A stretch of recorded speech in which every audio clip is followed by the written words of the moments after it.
Pertunjukan stand-up komedi mensrea Panji Pragiwaksono berujung demo hingga laporan polisi. Dua organisasi masyarakat yakni Angkatan Muda Nahdlatul Ulama dan Aliansi Muda Muhammadiyah melaporkan Panji ke Polda Metro Jaya dengan sejumlah tuduhan. Materi stand-up komedi Panji bertitel mensrea disebut menimbulkan fitnah dan kegaduhan di ruang publik. Polisi yang menerima laporan tersebut segera memproses dengan penggunaan KUHP baru. Kasubit Penmas Bithumas Polda Metro Jaya, Kombes Ronald Simanjuntak bilang, polisi saat ini masih menyelidiki ada tidaknya unsur pidana pada pertunjukan stand-up komedi mensrea Panji Pragiwaksono.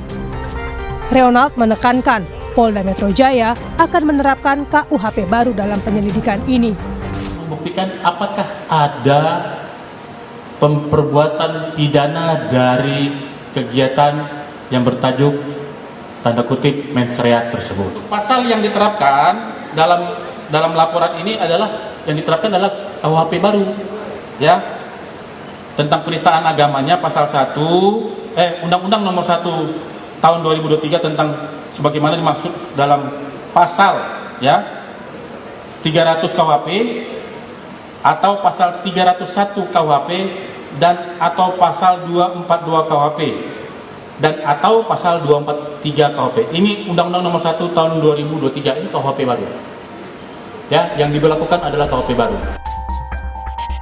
Menanggapi adanya laporan dari ormas yang beratribusi Nahdlatul Ulama, Ketua PBNU Ulil Absyar Abdallah menegaskan laporan yang mengatasnamakan Angkatan Muda Nahdlatul Ulama tidak mewakili sikap NU. Kata Ulil, komunitas NU itu suka humor.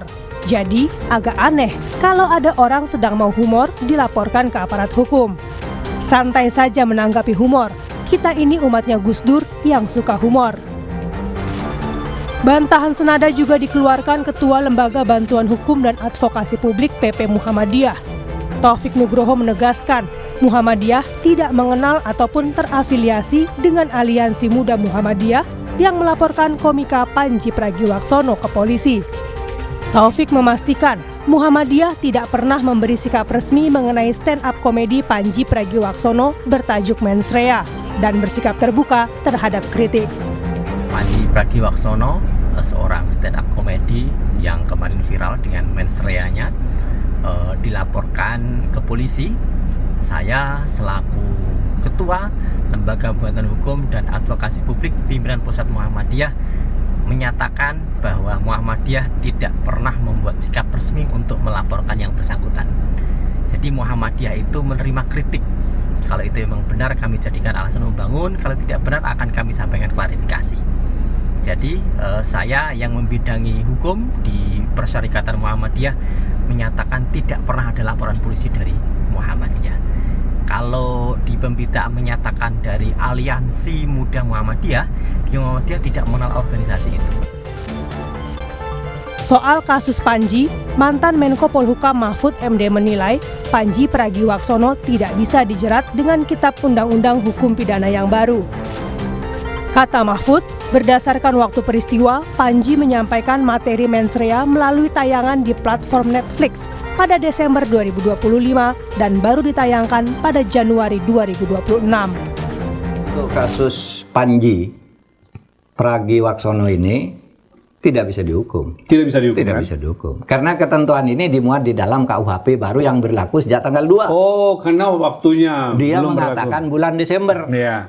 Meskipun baru tayang sekarang lah ya, hari-hari ini gitu ya. Iya, tapi kan peristiwa pertamanya dia bilang kapan? Kalau ditayang besok tahun depan lagi, ya tetap peristiwanya itu akan dihitung kapan dia mengatakan itu. Kalau Panji tenang, Anda tidak akan dihukum. Tidak akan dihukum Mas Panji, tenang. Nanti saya yang bela.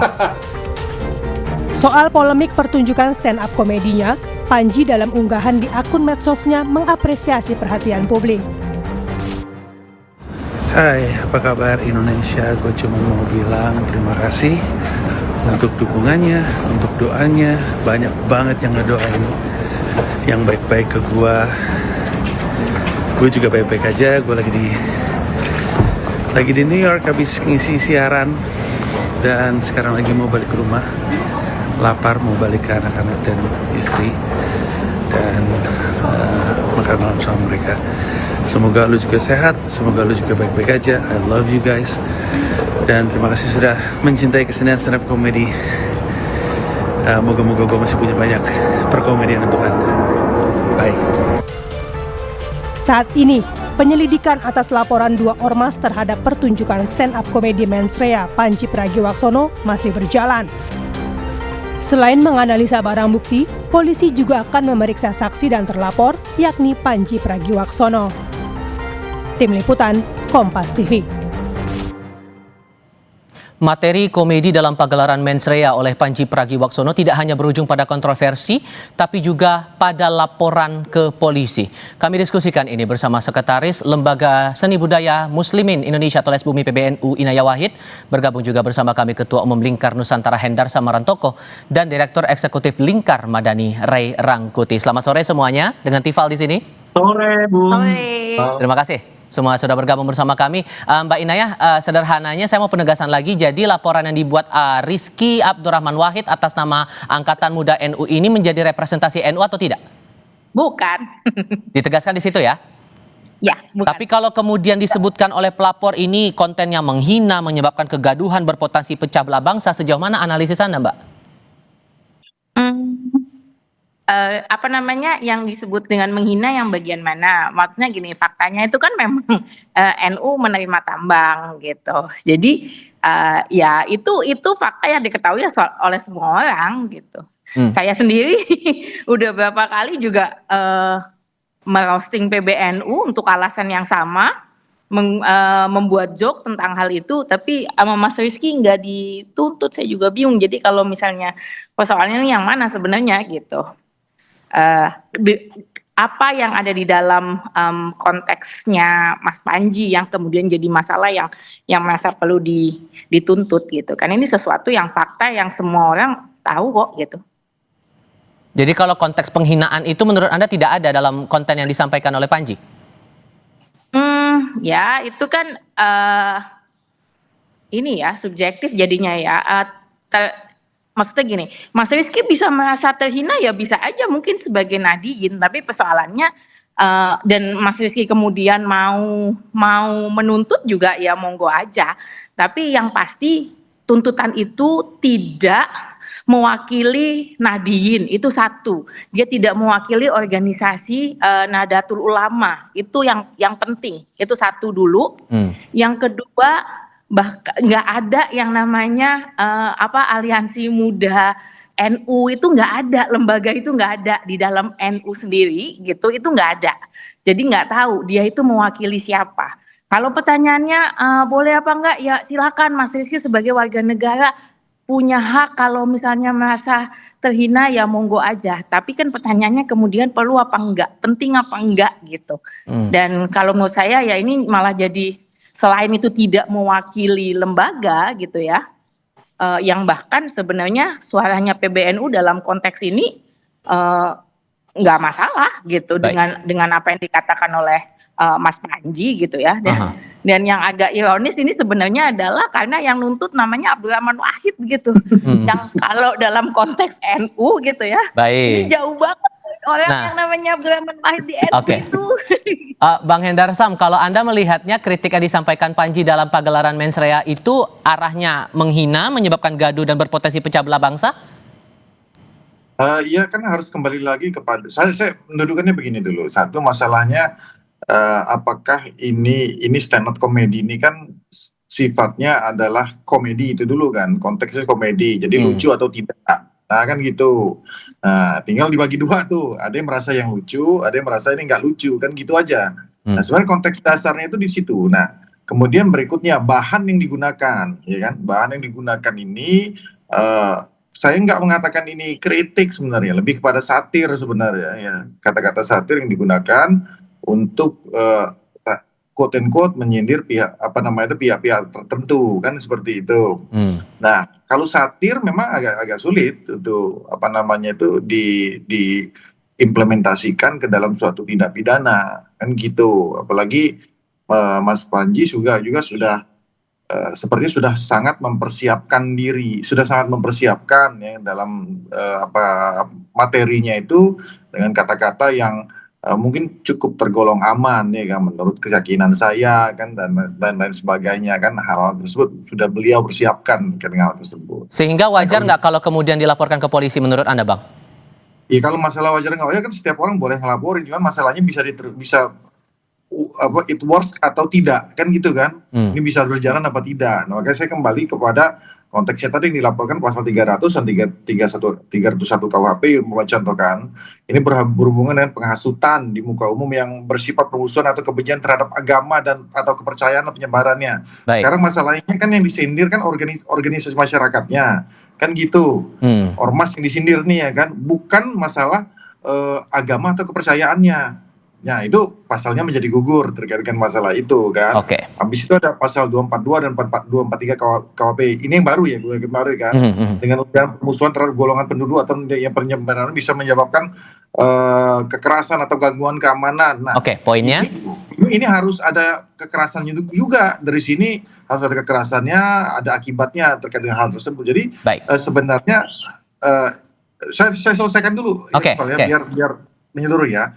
Jadi dari sisi materialnya seperti itu. Nah dari sisi formalnya, kalau di sisi formalnya dari sisi jangka waktu seperti tadi dikatakan oleh Prof. Mahfud tadi, ya kan, ini di launchingnya pada akhir Desember, sedangkan KUHP yang baru itu baru berlaku 2 Januari.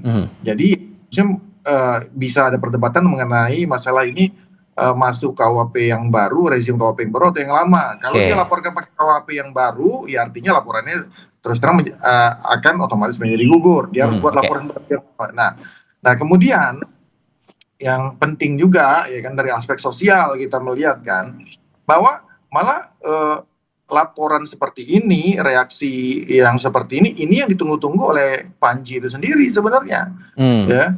Kan ditunggu-tunggu menjadi satu Panji mendapatkan benefit secara materi dari hal ini. Dia mendapatkan karena ini kan berbayar kan, tayangannya berbayar, ya dia mendapatkan benefit secara materi dari materi yang dia lakukan ini. Terlepas daripada apakah ini ada sifatnya kemudian masyarakat kita terpecah, tapi dia mendapatkan materi, mendapatkan benefit dari sini. Kemudian, singkat saja sebelum saya kasih ke Bang Rey. Ya nanti ya. Dengan adanya laporan ini, engagementnya menjadi malah makin naik. Panji ini bisa menjadi dia bisa menggunakan sudut pandang sebagai seorang korban dari target kriminalisasi kan seperti itu. Saya kasih giliran sekarang. Semua pihak. Saya kasih giliran ke Bung Rey sekarang. Bung Rey, bagian kalau Anda melihat dengan dasar memecah belah bangsa menyebabkan kegaduhan, ada nggak unsur itu dalam komedi mensrea itu? Ya nggak ada. Masa gara-gara komedi bangsa ini terbelah? Ya nggak ada aja gitu. Urusan pilkada tidak langsung dan langsung aja sekarang yang diribut orang biasa aja nggak terbelah sebegitunya. Kembali ke konteks yang diadukan ini. Kalau Anda melihatnya ini dasarnya belum kuat kalau begitu. Lah dari dulu kan bangsa kita ini bangsa guyon. Masa gara-gara guyon sensitif amat. Apalagi di kalangan NU. Tanya tuh Inayat tuh. Guyon tuh udah sehari-hari gitu loh. Nggak ada orang yang tersinggung dengan guyon apalagi main polisi. Nah aneh juga bagi saya ada warga NU yang tiba-tiba pakai guyon kok malah dilaporkan ke polisi pakai narasi memecah belah bangsa itu kejauhan. Jauh sekali gitulah kira-kira. Itu satu. Nah, yang kedua, yang menarik bagi saya itu adalah rencana polisi manggil para saksi-saksi, termasuk di dalamnya seorang yang terlapor. Padahal kalau menggunakan KUHP yang sekarang, itu otomatis sudah bisa ditolak oleh polisi. Karena tidak termaktub seperti yang disebutkan dalam undang-undang. Bahwa yang melaporkan itu adalah objeknya, individunya langsung, nggak bisa diwakilkan oleh siapapun gitu. Nah, kecuali individu itu mewakilkan dirinya kepada orang lain, itu lain gitu. Nah, ini kan ditegaskan oleh NU sama Muhammadiyah. Kedua organisasi ini tidak termasuk bagian dari NU dan Muhammadiyah secara struktural. Dengan sendirinya gugur. Maka polisi dengan sendirinya ya sudah harus mengecualikan itu. Baik. Karena istilahnya legal standingnya udah nggak ada gitu loh. Nah, kalau kemudian dari pihak NU, sorry saya potong Bang Ray, kalau kemudian dari pihak NU Muhammadiyah mengaku tidak menjadi representasi atas laporan yang dibuat di Polda kemarin itu, maka menurut Anda, analisis Anda, siapa yang dibalik aduan ini? Siapa pihak yang menginisiasi adanya laporan itu ke polisi? Ya kita nggak tahu. Kalau kita kait-kaitkan misalnya dengan Gibran, ya Gibrannya juga kan menolak. Oh bukan saya juga kurang setuju tuh, kan kata Gibran. Iya. Nah kita nggak tahu juga nih, ini koordinasinya gimana nih gitu. Tapi ini oke, siapapun bisa lah ya menggerakkan itu untuk kepentingan apa, tapi menurut saya mereka kurang sensitif dengan pertumbuhan situasi yang seperti sekarang, ya kan? Mereka mestinya baca, ini kan kali pertama dalam sejarah Republik ada stand up yang mau ya ditonton oleh orang 10.000 orang dalam waktu yang bersamaan di dalam stadion gitu ya, dan uniknya mereka bayar gitu loh. Oke. Jadi itu aja sebetulnya udah mengindikasikan kepada kita nuansa masyarakat kita sekarang nuansa yang ingin meluapkan kritik sebanyak-banyaknya. Baik. Dan itu ketemu di Panji, bahkan untuk mau kritik aja pun mereka mau bayar kok gitu. Oke, singkat untuk masing-masing mendapat giliran. Mbak Inayah, kalau menurut Anda ini kan sudah diadukan ke polisi nih. Menurut Anda polisi perlu menindaklanjuti atau tidak? Karena janjinya ya bakal ditindaklanjuti pakai KUHP baru pula. Enggak. Alasannya? Ya itu tadi kayaknya semuanya udah membahas. Kayaknya malah ya tadi itu loh. Jadi itu kan orang tuh udah nonton duluan ya, 10.000 orang itu live gitu. Kalau emang memecah belah dari awal tuh udah pecah harusnya gitu dari waktu nonton live-nya. Tapi kan ini enggak gitu. Jadi sebenarnya kemudian poinnya apa? Tidak si Mas ini juga Mas Rizky itu enggak mewakili PBNU, enggak mewakili Nahdien, kami enggak merasa diwakili, bukan suara lembaga resmi gitu. Terus kemudian ya jadi poinnya apa? Jadi kalau menurut saya sih polisi enggak usah diterusin, ini enggak kemana-mana gitu. Ada kemungkinan nggak NU buat nuntut atau melaporkan balik si pengadu ini, karena kan bawa-bawa NU juga, tapi kan ternyata tidak jadi representasi NU nih Mbak? Ya enggak sih, kalau nuntut Mas Rizky-nya balik sih enggak, dan ya itu tadi enggak penting juga gitu. Jadi sebenarnya mau fungsinya mau apa gitu, enggak ada kepentingan yang enggak ada manfaatnya juga gitu. Jadi ya udahlah gitu. Kalau dia mau terus meneruskan gugatannya ya silakan. Tapi kalau pertanyaannya perlu nggak polisi melakukannya gitu, meneruskan gugatan ini gitu dan memproses gitu, kalau buat saya sih enggak. Sebagai orang NU yang dibilang menggugat sih sebenarnya enggak gitu, karena kami enggak menggugat. Oke, masing-masing singkat saja karena durasi kita terbatas. Bang Hendar, kalau menurut Anda ini masih perlu ditindaklanjuti polisi walaupun KUHP-nya ya nggak sesuai dengan waktu dari terjadinya peristiwa yang dilaporkan? Ya gini ya, kalau dari sudut pandang hukum acara mau nggak mau ya polisi harus menindaklanjuti. Nah hasilnya kemudian ya kemungkinan besar ya akan dihentikan atau tidak dilanjutkan seperti itu. Kalau nggak ditindaklanjuti, jadi isu baru lagi. Polisi kan udah banyak selama ini serba salah nanti jadi polisi, nggak menerima laporan lah ya dari warga negara, ya kan.